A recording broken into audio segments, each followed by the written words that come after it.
The kickstand split squat is one of those exercises that I kind of think has it all. It does a really good job of challenging the muscles of the quads, the outer hip, and the inner thigh.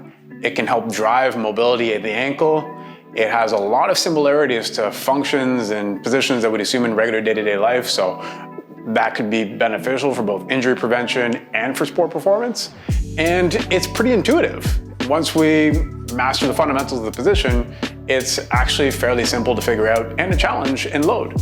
So there's just a few things to go over, so let's talk about how to set it up and some mistakes to avoid. What we're gonna be looking for is to line up the back toe with the front heel. So you're just stepping back, roughly lining those up, and we want each foot under each respective hip. So if I'm looking at this from the front, my feet are under each one of my hips.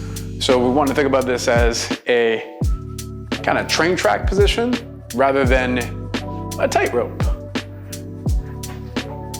Once I have that, I'm gonna lift up the heel of the back foot. So I'm gonna stay on my toe the whole time. And then I'm either gonna make a fist or I'm gonna go hands out. I like making a fist. This feels good to me. Then I'm gonna stay as tall as I can, and I'm just gonna look to drop my back shin as close to the ground as I can get it, while staying as tall as I can. Now, for some people, that might not be very far.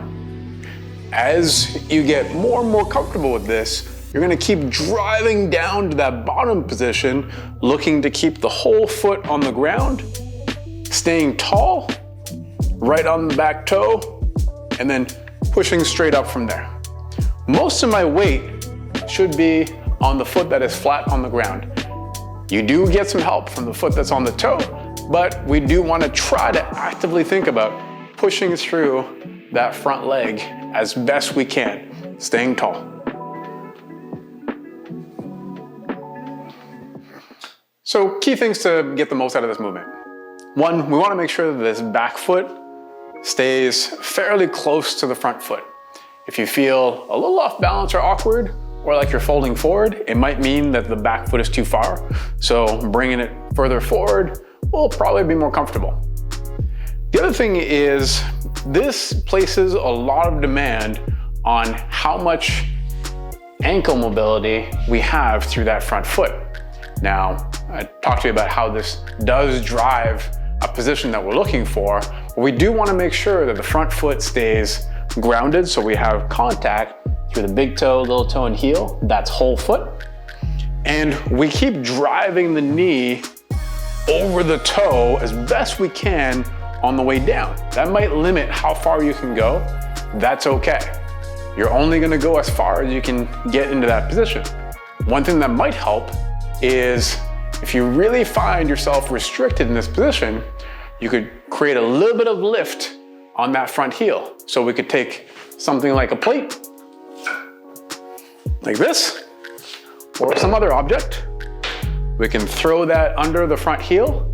That still stays fully grounded on both the plate and the ground. And then we assume the same position. We'll automatically open up some range. That'll be much easier to do, but I encourage you to do it eventually without the plate or less lift.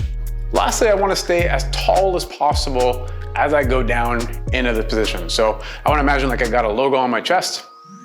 So when I'm going down, I'm staying as tall as possible so my logo is visible. And in the bottom, I'm making sure to never relax fully. I come back up once I feel myself losing some of that tension.